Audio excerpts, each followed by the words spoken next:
Welcome back to the Round Ball Roundup. I'm your host, Neil Simons, and I am with Cameron Wiper.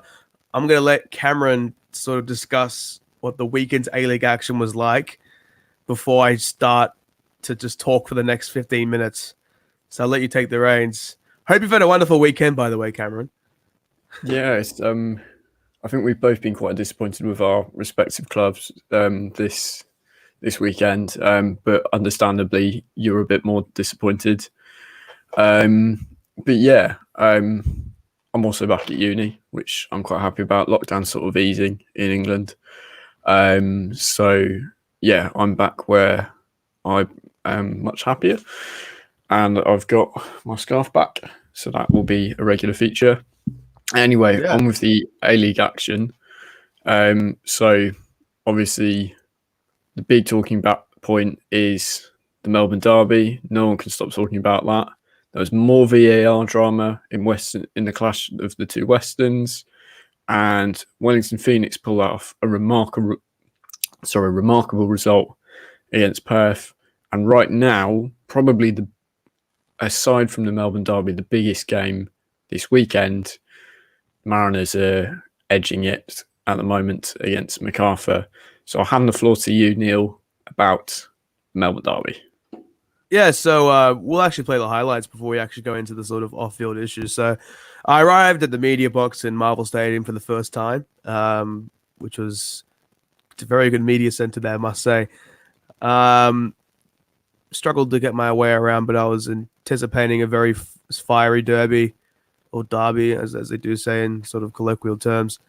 I think the best way to describe this fixture was complete and utter domination from kickoff, and it was a demonstration of the lack of quality that Victory did have. I will play the highlights in just a moment as I trying to look up the actual highlights, or just share the stream to various other pages as well.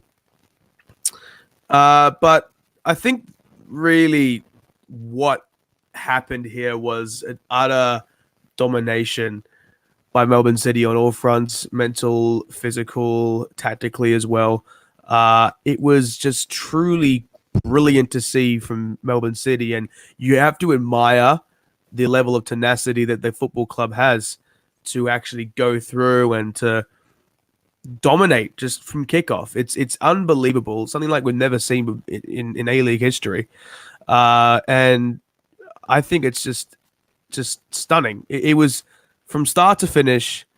Melbourne City dominated this fixture, and the 6-0 result was probably justified.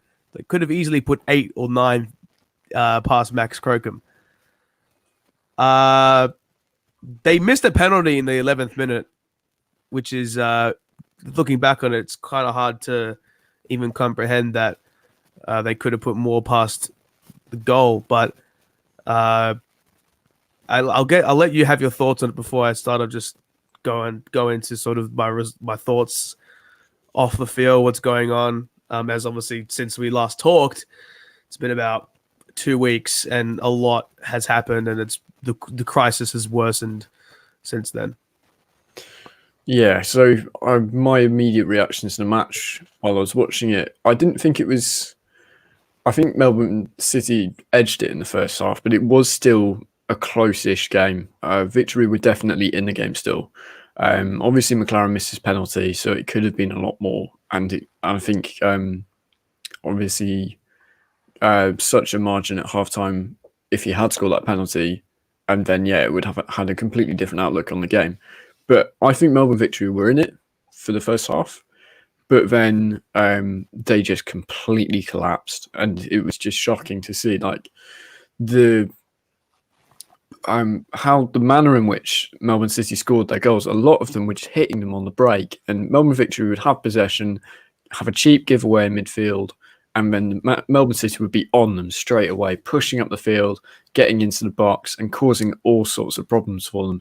And it was just, they were very clinical in front of goal. It could have been more in some places, but I think 6-0 was probably about right in terms of the scoreline. But it was just a massacre in that second half. Every time Melbourne City won the ball, you thought it's going to be a goal because Melbourne Victory were just that bad.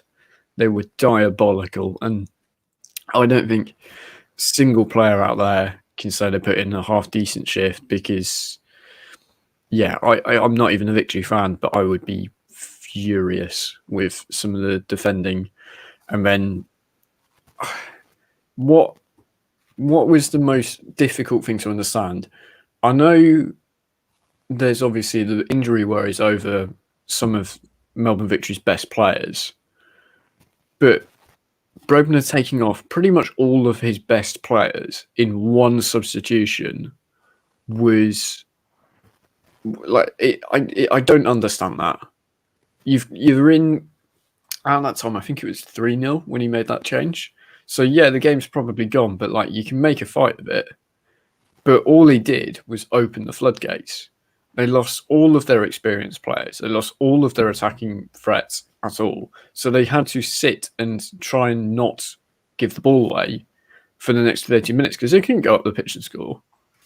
Louis Laurie Latanzio, he's playing a lot of games, but he's not doing very much at the moment. He's not the type of striker that can play on his own. He's not physical enough for it. He's not fast enough for it.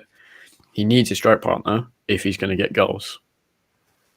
So to bring him on, yes, just said he's got injury worries, but it was just basically Brebner throwing in the towel at 3-0, and it just opened them up to 6 goals. And it was just a ridiculous decision for that substitution. Yeah, look, I can't say I've ever been depressed after a football match, but like legitimately depressed. I mean, I've seen a grand final loss in front of my own eyes. Marco Rojas skying the penalty, Ninkovic scoring that penalty at the end, which sealed it for Sydney FC all those years ago. Have to say, I'll admit my support for Melbourne Victory is still there. It's just I've got a lot of respect for the other clubs in the league, having worked in the media now for about 1.5 years, 2 years. This is truly rock bottom for the Melbourne Victory, and if these pictures which we're about to show you doesn't amplify that or show you that, I don't know what does. This has to be the lowest point that this football club has ever reached. And I said that 2 weeks ago, and maybe I was a bit overzealous by stating that. This is truly rock bottom, and individuals within the media have shared my concerns. I understand that. The buck does not stop with Anthony Di Pietro. The buck does not stop with the board. The buck stops, in my opinion, with the recruitment and who has been employed in these positions. Trent Jacobs is the CEO of the Melbourne Victory. Trent Jacobs has been at the club for about 12 years, 13 years, and came from the Richmond AFL club, working in the marketing and communications role or something along those lines. Now, I don't know why Trent Jacobs is making football decisions. I believe he's overrode Paul Trimboli, who is a ex-NSL stalwart, an Australian legend for South Melbourne. This is truly horrific to see that the club has been run into the ground and the club have let this happen in front of their own eyes. You're telling me that Lee Broxham allegedly had to close the door to the Gotchas paddock or wherever these fans were situated in order not to watch the protest, when Ryan Shotton had to come out and speak to them, which I understand, and I admire him for doing that, allegedly, again, because there's obviously 2 sides to every story, 3 sides actually, the truth as well. And what the truth is, in my opinion, is that the club is fiscally responsible. However, the commercial decisions are having an impact on the player performance. The commercial interest of the club has come in way of the on-field decisions, and this has led to decisions on the on-field and recruitment department being short-sighted, and you're employing individuals who do not deserve to be in these positions yet. Grant Bremner probably doesn't deserve to be in a head coaching role when he hasn't coached a senior team or NYL squad. He was coaching the under-18s for the Melbourne Victory as early as January 2020, actually, I believe, if I'm not mistaken there. Drew Sherman, I believe, is the head of football operations at the football club. And he was the head coach of the Cook Islands for a number of years as well. He apparently is overseeing the whole operation when he was in a youth capacity several seasons ago. Why is he there? Why is Trent Jacobs making football decisions? Why is Paul Trimboli, according to Michael Lynch, being forced into an admin role? Why have a club not directly apologize to their fans through an email? Unless I've missed something. Why is Anthony DiPietro persisting with Grant Bremner despite the horrific results? And I don't think Grant Bremner is a horrible manager. He hasn't been tried and tested. He's inexperienced. It's clearly he's not tactically up to it. And I watched this man at the press conference on Saturday evening. He was broken. Absolutely broken. He mentioned that, he just wants to go back to his house and see his kids give him a hug. That broke my heart. I wanted to shed a tear, man. You have sympathy for this manager because you know that he didn't want the job 6 months ago, 8 months ago, whatever it was. All these statements keep getting thrown around about, Richard Wilson and this and that. I understand that obviously could be upheaval, but ultimately, the on-field success is long gone. People think it's from 2018 onwards. These issues have been pre-existing from 2015. That title run was the greatest season that the Melbourne Victory have had in probably 10 years or so.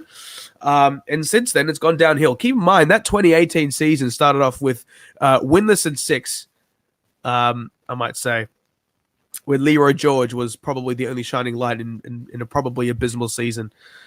The foreigners for that season were also pretty horrific. Paul Trimboli clearly handled the football decisions in the prime years of the Victory, and I'm not sure what's gone wrong there, and apparently he's a genius in his own right. But when I go to the press conferences, I don't know why I'm not seeing Anthony DiPietro there at all the press conferences, accompanying Grant Bremner and ensuring that he's there to support him. I didn't see him there on Saturday, but I'm not sure if he's been there before. I respect DiPietro as a businessman, and I respect him what he's done for the club for the past 10 years. He's definitely been there for longer than 10 years, that's for sure. The shares debacle with the fans is another thing to dissect on its own. I just feel like when you have fans coming out to the public training session and literally having a banner saying the line has been crossed, illustrates that change must be implemented, and the board will not be sacked. First of all, where's the money going to come from? Who's making these decisions now? The fact that the Herald Sun have actually covered this issue in a pretty lengthy piece, which will probably go in the paper tomorrow, illustrates that this is a widespread issue that must be addressed. If they lose against Adelaide United, which in the form that Adelaide are in probably will, it's going to be pretty horrific. I mean, this is not a league-wide problem. This is not the North Terrace walking out of the stadium because of poor fan treatment. This is literal poor fan treatment on the part of the club to not give the fans the due diligence and respect to put a squad together which is able to compete for multiple seasons. This has happened twice. It's the second time in a row that's actually happened that this team has slumped to a horrific start to the season.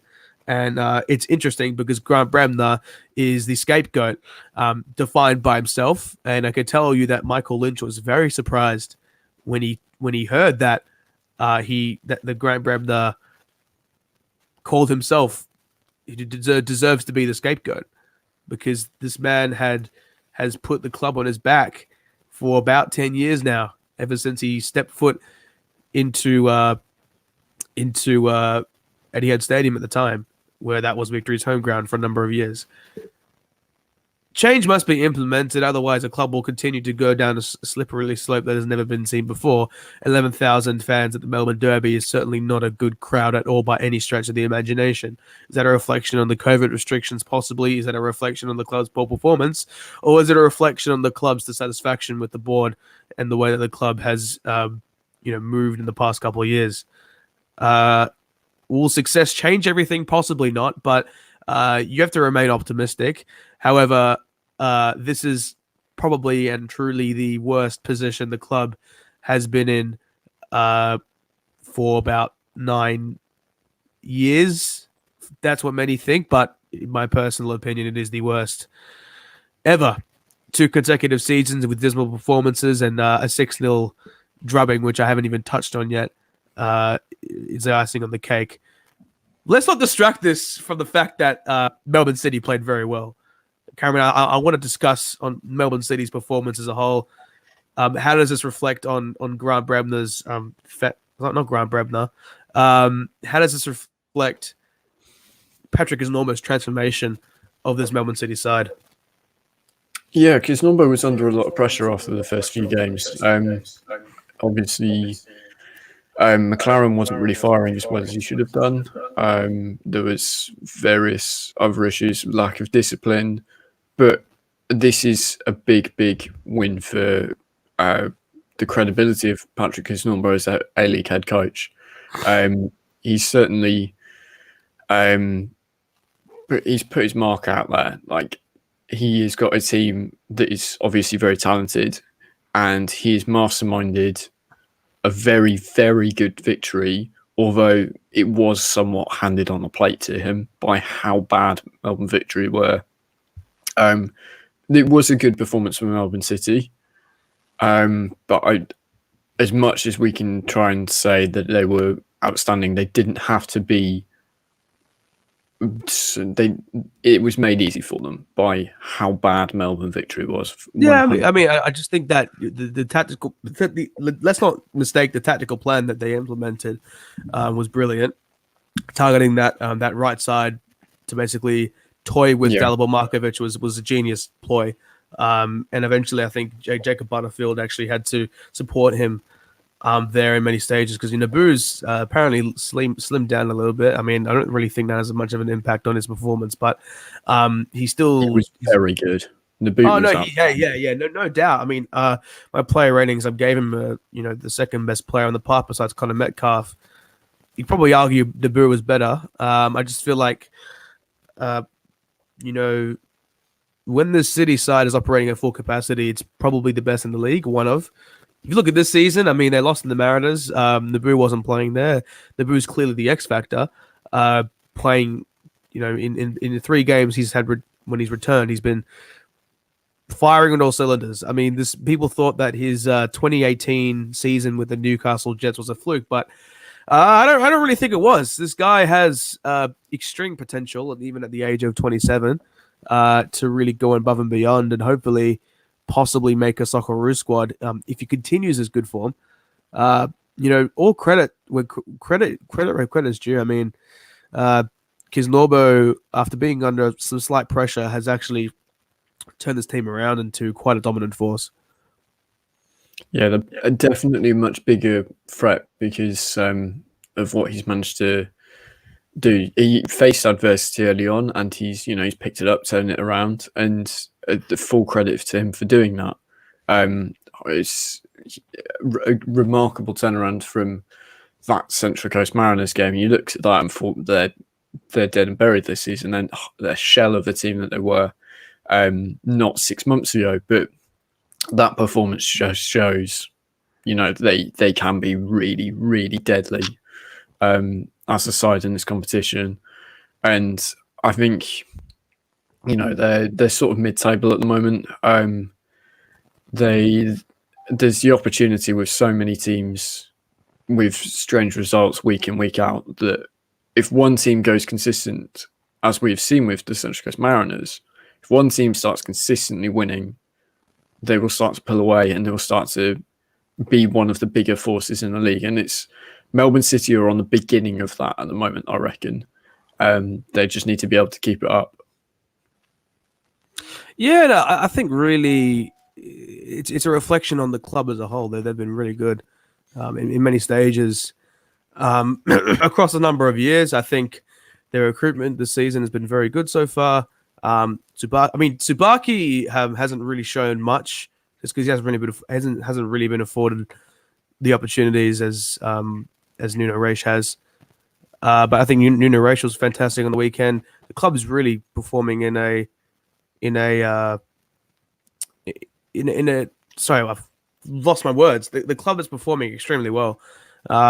It's about maintaining consistency for them. If they can continue this form and continue pressing on in the best way possible, I think the sky's really the limit for them. I think they can really take on the Mariners and obviously MacArthur and MacArthur. They're playing MacArthur this Friday, so that will be an interesting game. I mean, obviously MacArthur are losing at the moment, but yeah, I mean, we can definitely see what could happen in terms of Melbourne City's dominance. But the videos actually aren't working today, which has been unfortunate. But we'll go into the Wellington versus Perth Glory game now. This was an interesting one. First of all, the Wellington have just released another beautiful kit, being their Wollongong appreciation kit, and it turns out that kit really paid dividends for them.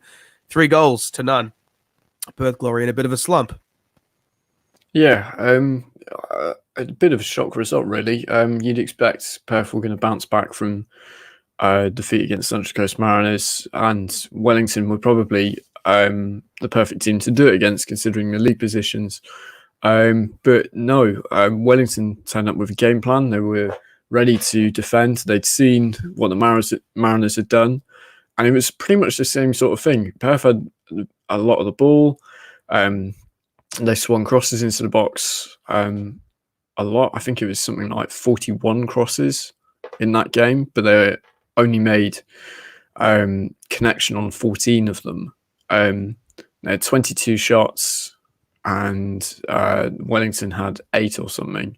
It was a mismatch in terms of the stats, but when you actually watch the game, Perth, they had a goalmouth scramble that was unlucky, had a couple of shots from distance that were well kept up, but they weren't massively troubling. It was really half chances that they managed to create, and that was the same sort of issue against Central Coast Mariners. They can't rely on just whipping the ball into the box and hoping someone gets on the end of it,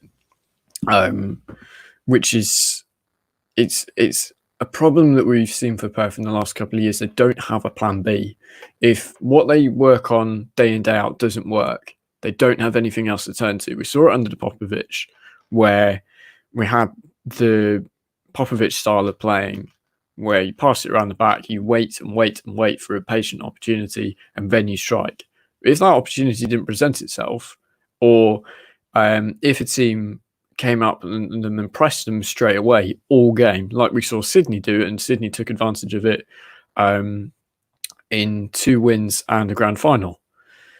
For Perth at the moment, it's a different style of playing. They're still playing the possession game, but they are less patient when they're trying to get into scoring positions. But it's just a bit frustrating. It's really obvious they're trying to force chances. They're trying to force the ball into the box when you're playing against teams with massive centre halves, 4 at the back or 3 at the back. I think it's 3 at the back that Wellington had in the game on Sunday, but it just doesn't work. And credit where credit is due to Wellington. They set up a game plan which worked perfectly for them, and they were unbelievably clinical. I think Ben Waine is sort of coming into his own at the moment. There's the opportunity for him to really kick on at the moment. He's got a couple of goals in the last, I think it's 3 games or so. Yeah, I think he's definitely one of the more impressive talents for Wellington. Someone that, we've seen all of these young players come through.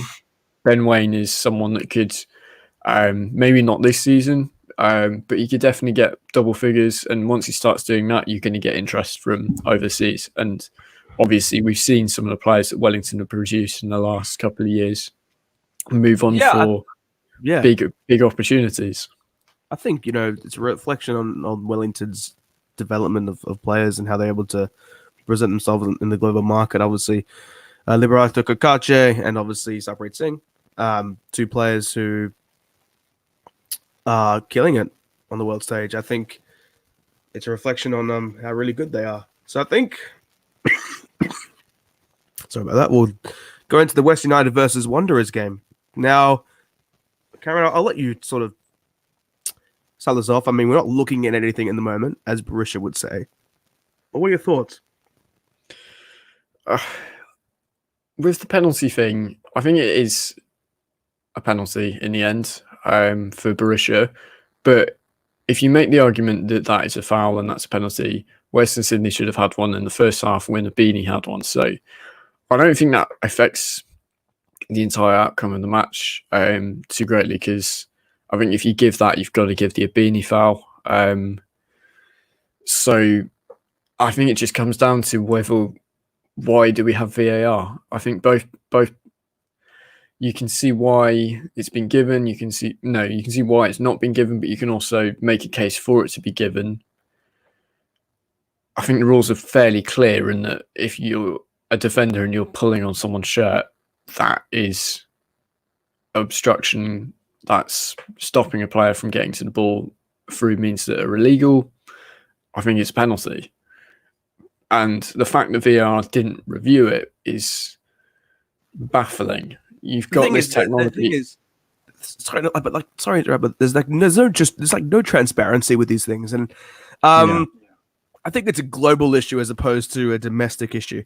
I think IFAB, they need to implement something that just alleviates these issues. I just think it's gotten to a point where, regardless if the decisions go your way, if they don't, we can all agree that this is getting beyond ridiculous. I mean, both in the Premier League and also in the A League as well. Apologies, having some issues with the camera.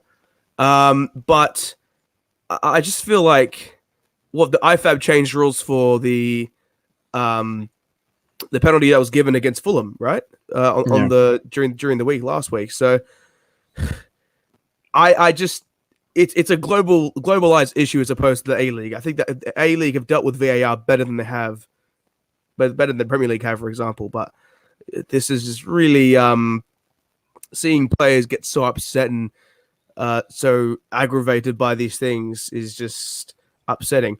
Although it does provide some really content, you can't lie. I mean, that went viral, didn't it? Look at this clip. No, it got picked up by BT Sports Twitter account. It was picked up in Poland, I think, as well.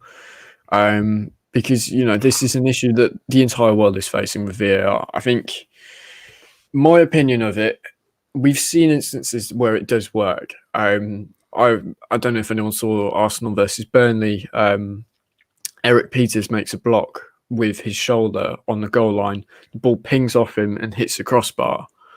And the referee originally sent him off for handball, even though it's quite clearly hit him about here. He's not got his arms raised either. It's in like that. So straight away, VAR is in the referee's ear. They overturn it. The correct decision. It's really frustrating because if we didn't have the technology, we'd be talking about how it's a bit of a farce that the referees didn't notice that, and Arsenal were handed 3 points for them, and it was completely unjustified because it was also a red card as well that the referee had to give out. That would have been a suspension for the next game for Eric Peters. So it's just really frustrating because you can see that it should work and just somehow it's not. I think personally, I think any time that there's a review, there needs to be some sort of transparency. We need to be able to hear what they're saying. Without that, there is no credibility. We've got no idea what's going on, and there is always going to be that distrust. I think rugby implements it extremely well. Cricket implements it extremely well. So what is wrong with football doing it in the top leagues? I can understand lower down the pyramids that you can't do that. But in all fairness, those games do not have VAR as it is, and they seem to be coping all right with the decisions that they have, because there's like, it's human error and we can all understand that. But when you are given the pictures, you are shown, you slow it right down and you still cannot make the correct call, then that's where people don't understand it. And I think that is a bigger problem than just relying on a human error as the issue. I think it's just really, really poor in how it's been handled by IFAB, and I think the A League has their hands tied about whether they can broadcast that stuff, and they only do it after the games. And we've seen, the videos of people of referee dialogues have gone viral, and they get picked up in England because it's the same sort of problems, and it's just something that IFAB. But the thing is, though, it provides a false narrative. I get it. I get why they do it. Like the Jared Gillett stuff before he left, 2 years ago, that went hugely viral, and I understand that. It's just like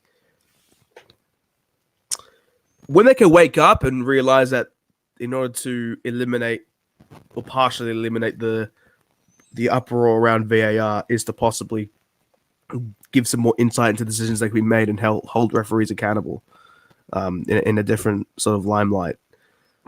This sort of upheaval will hopefully be reduced. I mean, that's my hope, but these are things that must be sorted out at least prior to the Euros, because that's a huge tournament, and as we saw in the 2018 World Cup and the Champions League as well, with a lot of those decisions that were made in that following Champions League, the VAR can have a profound influence of footballing matches, and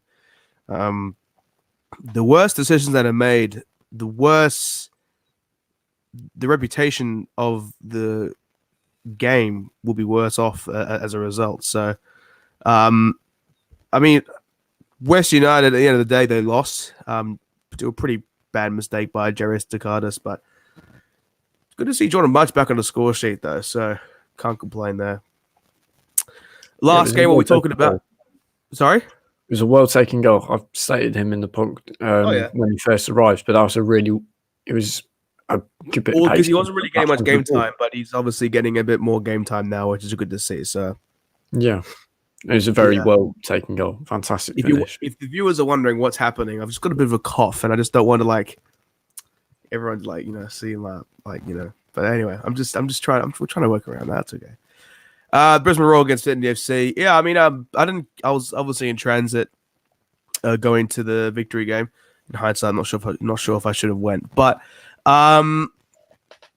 Jamie Young's a goat, man. He is extremely good. Extremely good keeper. Bobo scored, which is great. But that's okay. That's okay. Things happen. And, I think Sydney FC are in a bit of trouble, a bit of strife, perhaps. Barbarousis is clearly not taking his chances, and that's not a positive thing at all for Sydney FC. They're creating chances, but they're not taking them effectively. Yeah, I think the reason we're having such a good season is because Sydney have just been well below par. It's allowed other teams to take advantage of them and to really kick on and make a name for themselves in their own right. And it's up to Sydney to sort of fix that and sort that out. It's been, a really tough season for them. They've lost one of the best strikers in their history. They've replaced him, but with someone that is at the end of his career. He's a good player, but he's struggling for match fitness. It's just recycling, man. I don't understand. The move makes sense. I'm not sure what money he's on, but to me, the decision doesn't make sense to sign Bobo. It didn't make sense at the time, and to me, at the moment, I don't really see him being a game changer in terms of just the whole status of Sydney FC. Yeah, Like, it's yeah, he's playing on. He's lost a lot of physical ability in terms of he's probably lost a yard of pace. He wasn't the fastest to begin with, but he's not the same as he was. He's not as physical. I think the defenders this year, the standard has been raised a bit since he was last year. yeah, Um, there's the ability to deal with crosses is a lot better this year than when he was last playing. Um, it made sense in that this is a guy that's a proven goal scorer at this level. It was just he was a proven goal scorer at this level 2 years ago. The level has improved since then, and he has declined. He's gone. I think he's gone 3 goals in 3 years or something like that since he left, which is if you're going to call yourself a striker, that's not good.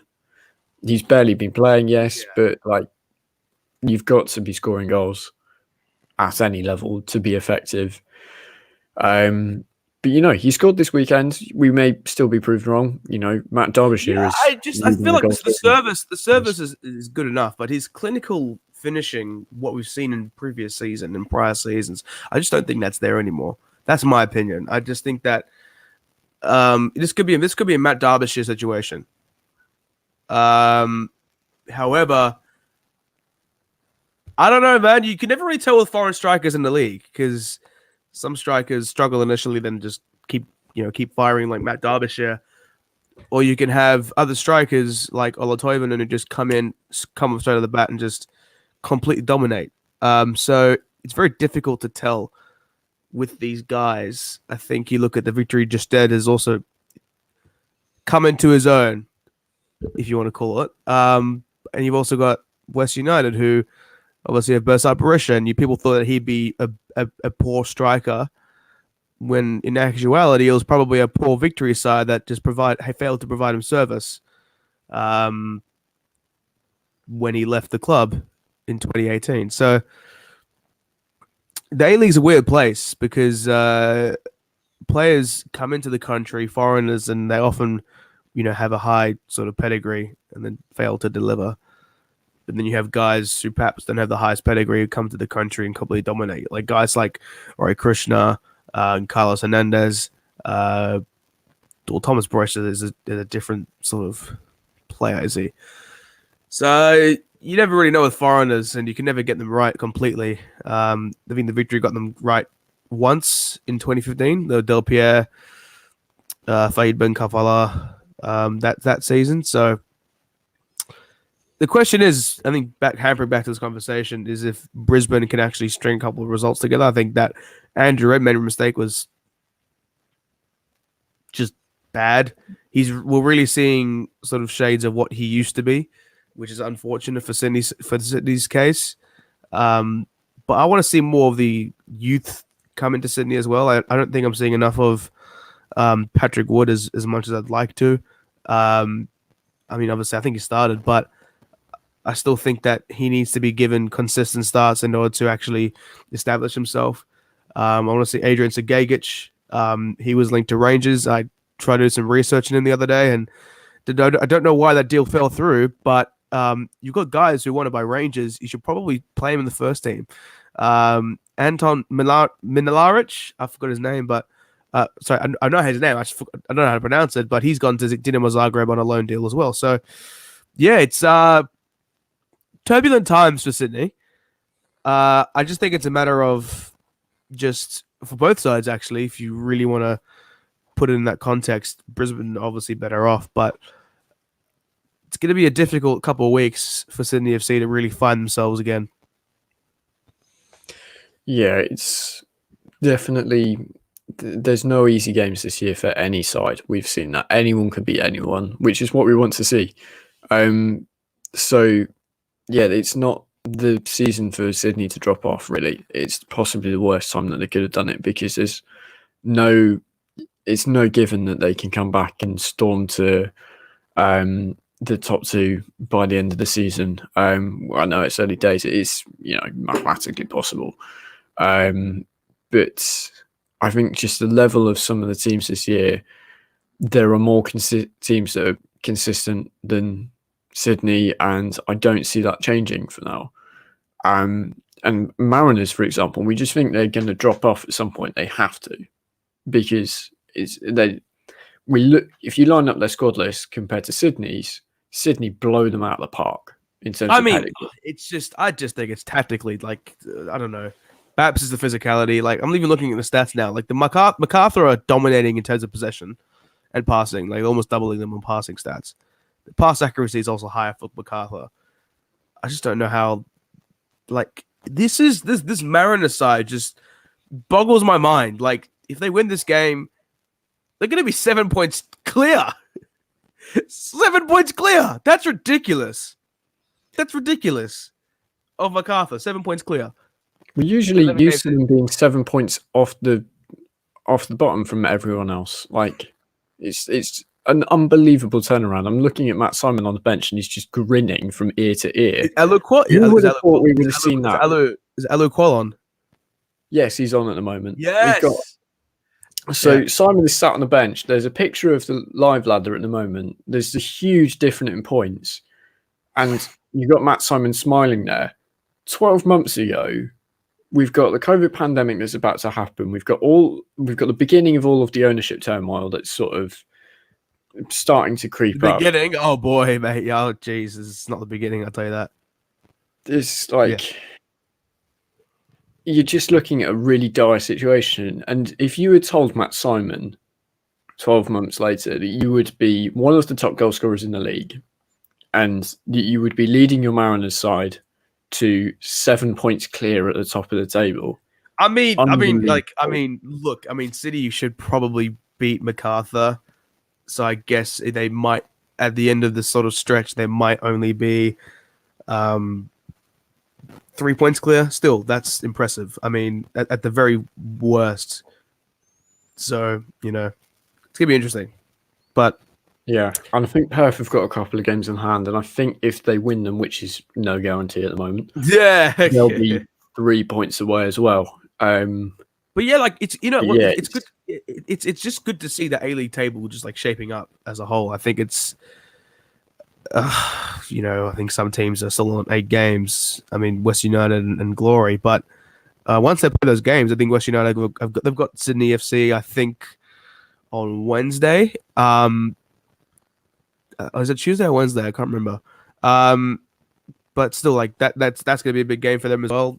They're relatively in the same position, so it's going to be a very couple interesting games we've got this week. I'm just looking at the fixtures for the A-League. We've obviously got the Sydney FC West United game, and then we've actually got Sydney Newcastle, Victory Adelaide, Central Coast Mariners Glory. That's going to be a big game for UCammers. Western United against Brisbane Roar, and then Western Sydney against Wellington. So, but I think much has to be said about the Western Sydney Wanderers drop off in a way. I mean, they've dropped off and then continued to press on. So I think it's a real illustration of, in this case, Kenny Miller, but Carl Robinson's tactical implementation, how they can adapt to various situations. And I'm going a bit of a tangent there, but I guess we'll talk about Sportsflick. Yeah, man, this company is crazy. So we didn't actually cover it at the time because I think it was a Thursday evening that we did our last show about a week and a half ago, and that Sportsflick Champions League report came out on the Saturday. So yeah, this company is going to get the Champions League if all goes well. And they're going to try and get the A-League. I obviously know someone who works there. He's a good bloke. But it's, what's going on here? Sportsflick founder lifts the veil. Very good headline by Gary. But yeah, he's got a loving family. He's got ambitious plan that he's put in place. My question is where's the money coming from? He's revealed partly where the money's coming from. How successful is this construction business that he used to work for, and can they afford $20 million over 3 years? They've also picked up the K League and Austrian Bundesliga, which is some valuable rights as well.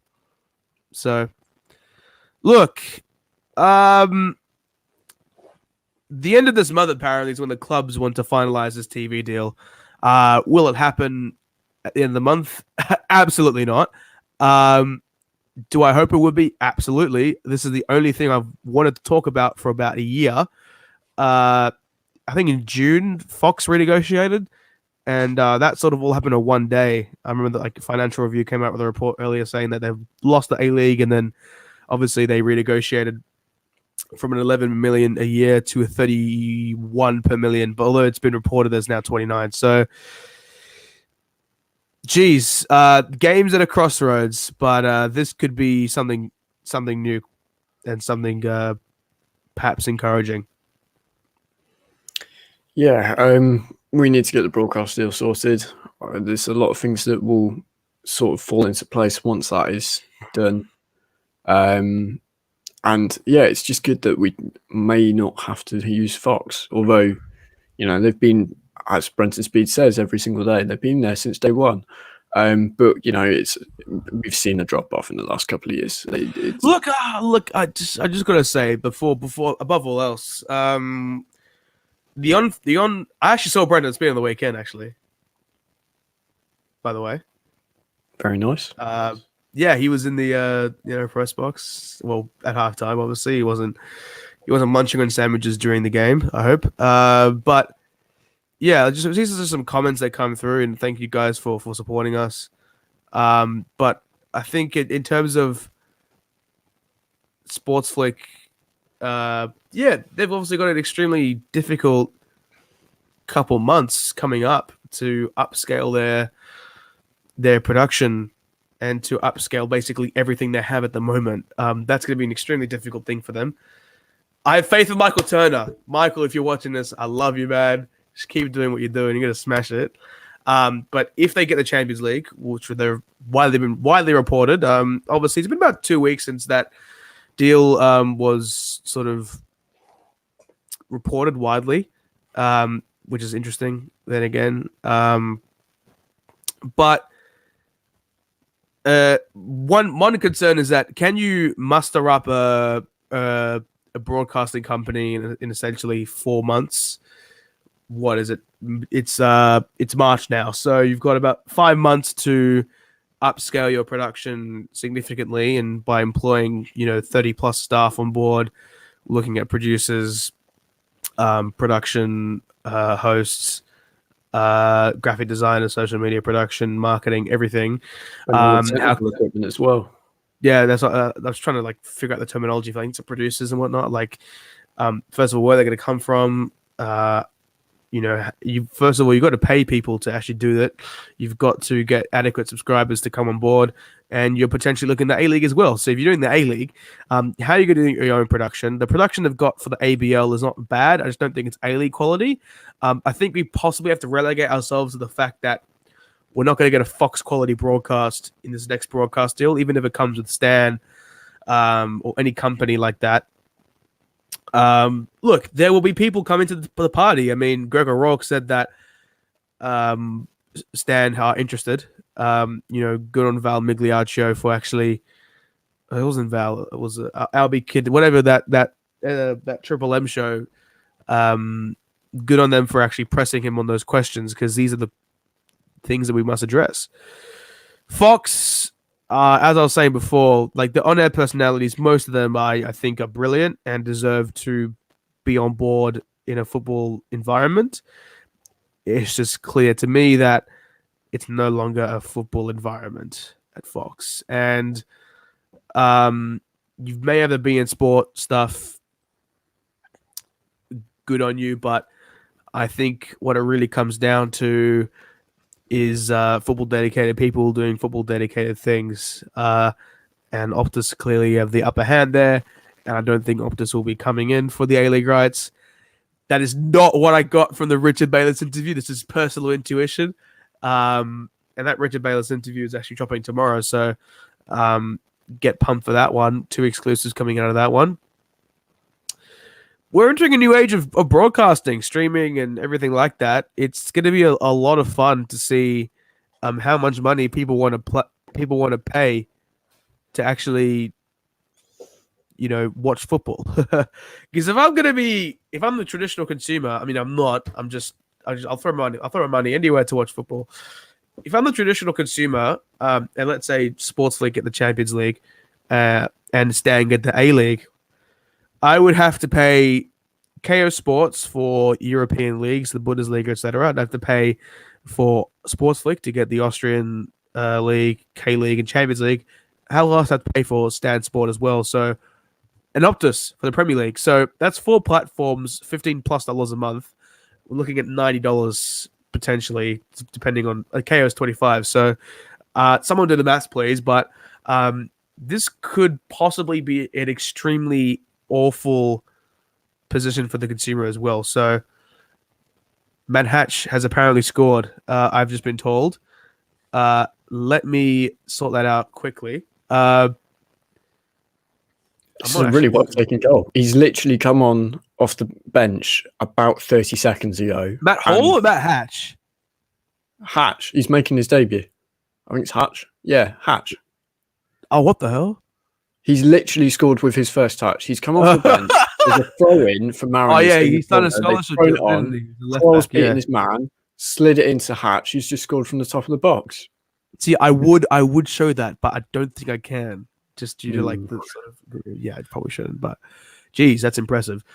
Wow, the Mariners are back on course. But yeah, what I was saying before, it's going to be an extremely horrible position for the consumer, having to do all this crazy stuff to keep up their footballing knowledge or just enjoyment. I would not like to be a consumer in this 21st century age, especially if you're not well acquainted to streaming, because I think that's the way that we're moving in the future. Channel 9 will provide us the most free-to-air exposure. Sports Flick, I don't know what they would do. Fox probably can't. And, well, who else is there really? Amazon? I don't know. This is going to be Mariners coming up. DAZN. I don't know. I mean, Amazon Prime. What Victory till I die? I want some Netflix stuff coming on. Yes, that would be fantastic. No, mate, the club's not there yet. I mean, if it's relegation, I don't know. But once the second tier is in place and we've got promotion relegation, Netflix will be banging on the door of Cameron, you'd be 35 when that comes out. You'd be very, very old when relegation does come into place. Oh, actually, I don't know, man. How is 35? I want to talk about this as well. I want to talk about this as well, actually. So James Johnson and Chris Niku were in Melbourne. I said Chris Niku actually is from Melbourne, but James Johnson was in Melbourne this weekend for the South Melbourne game. Why is he attending a South Melbourne game and not an A-League game? I don't know. I think he was there. Not entirely sure. Yes, he was. I saw something on Peter Philopoulos' Instagram.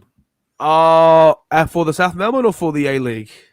No, it was something MPL based. It was some sort of function. Yeah. It would have been South Melbourne. So I know James Johnson was at a South Melbourne game. Why would James Johnson go to a South Melbourne game? He's a massive fan.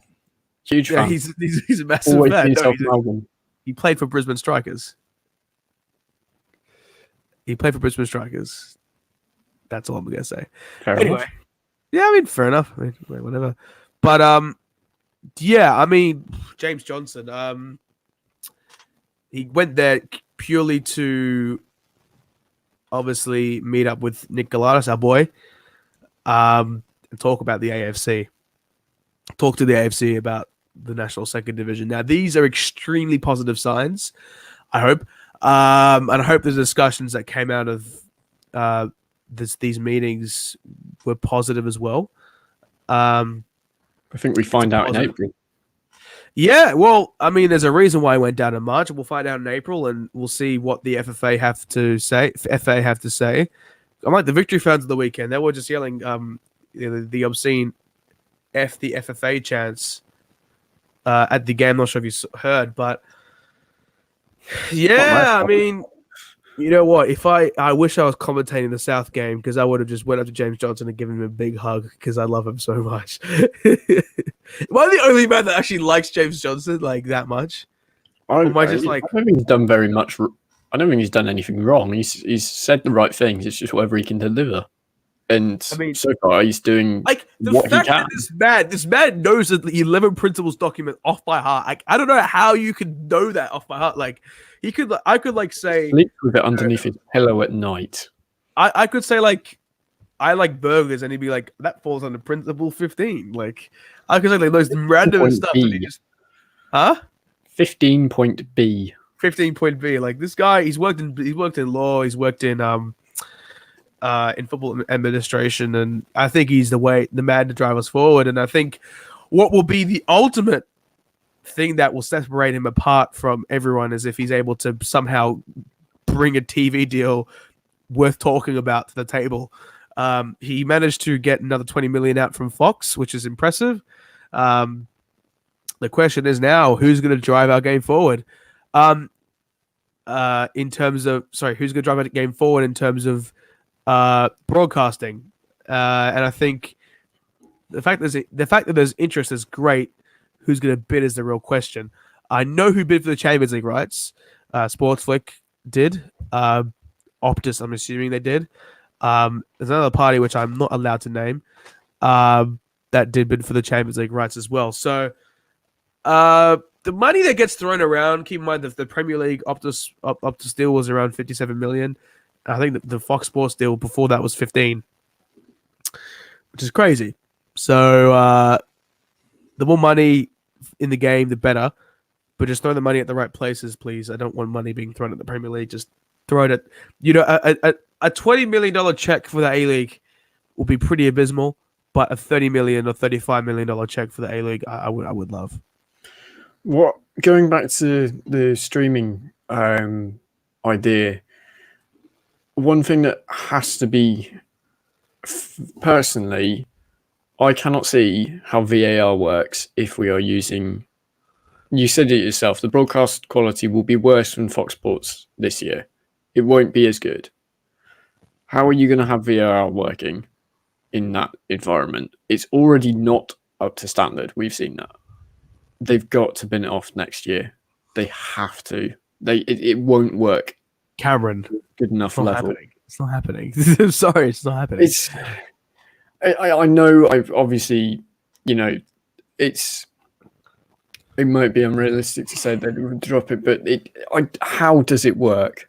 How on earth are you going to back that decision to get VAR, to leave VAR as it is, when you're not going to have enough cameras? You're going to have less than you have at the moment, which, we've seen Mark Dan is furious with it at the moment. And I think Stadich Look at this point. It's just, yeah, they need to bin it off. They need to. They probably won't, but it's just a bit of a farce at the moment. Yeah, I understand that. I just feel like VR is another issue to dissect, but in terms of quality, I think that broadcast is becoming more affordable with each, going with each day, and that's why the willingness to spend a lot of money on TV rights deals is increasing, because they know they can do it with lower cost, and it sort of equals each other out. If I'm correct. Sportscast obviously do the Football Victoria streams, such as the MPL, and having worked in that environment, I mean, my game didn't have vision until the third minute, but that's okay. These things happen. Oh my god, that was an absolute nightmare. But even going, you look at this, the broadcast capabilities of some of these stadiums as well. Like, I went to the Melbourne Knights, and they have a nice little media box there, and I think that many clubs can use the media facilities better. And I think that Fox's unwillingness to broadcast games out of, tin houses is quite ridiculous. I think if a new broadcaster can come in and say, look, we'll embrace we'll embrace the resources that we have, and we'll do the best that we can. Is the best thing. I think the way that the way that the W League has been treated this year has been absolutely horrific, and I think people have definitely noticed that and have acknowledged that. The viability of the A League is a question that must also be discussed amongst broadcast circles. You've obviously got some pretty horrific ratings, but then again, you've got a very engaging product. So, well, to us at least, obviously, for the people that are actually able to watch it. Well, yeah, and apparently internationally,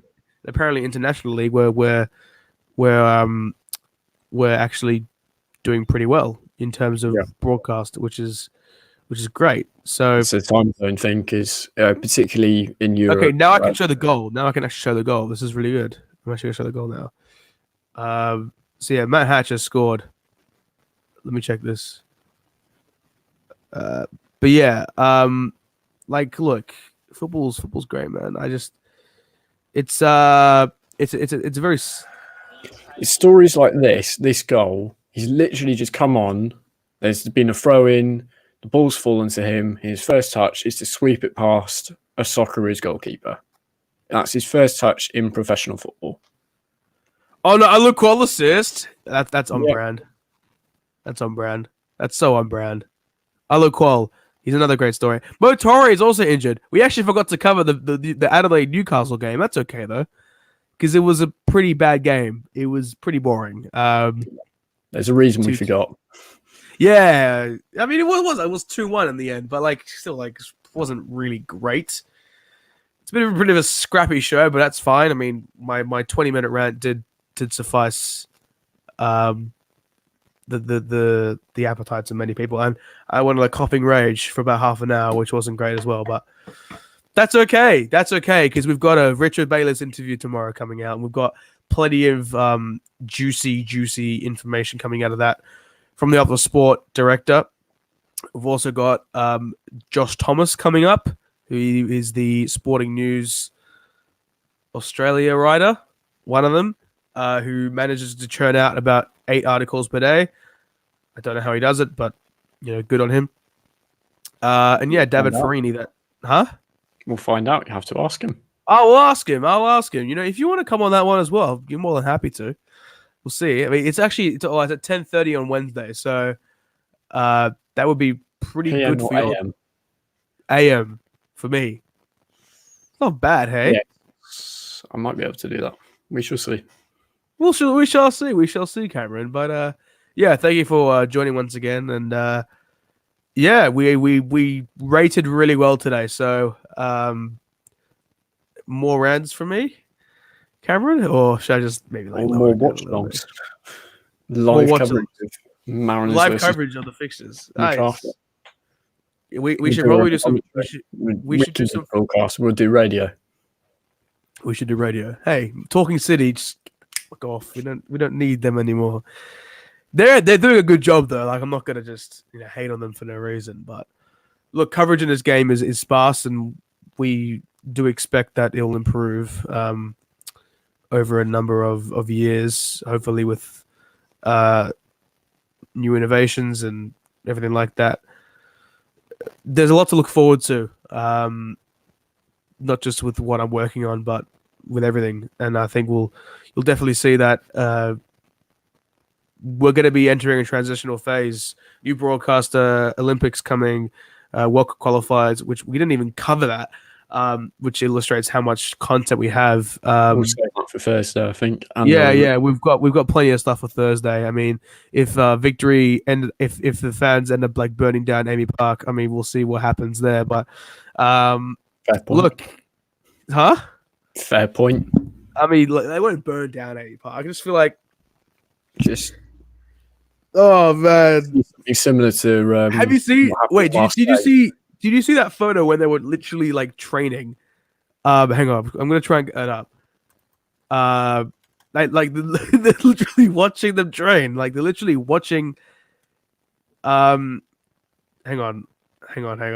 Like they literally have the banner, and they're just watching them train. It's the funniest shit I've seen in my life. Like, look at this. Look at this. Look at this. Look at this. Wait 1 second. Sorry, it's taking so long. Just saying, look at this, look at this, look at this. Like Barisha isn't going to make Yeah, it yeah, really faster. Look, Barisha found that. look at this, man. They're literally like watching them train. That's insane. That's crazy. I'd be. I mean, yeah, but it's like it's mental. It's absolutely mental. Like, what the hell? If I was like the Victory management, I'd be fuming. Absolutely fuming.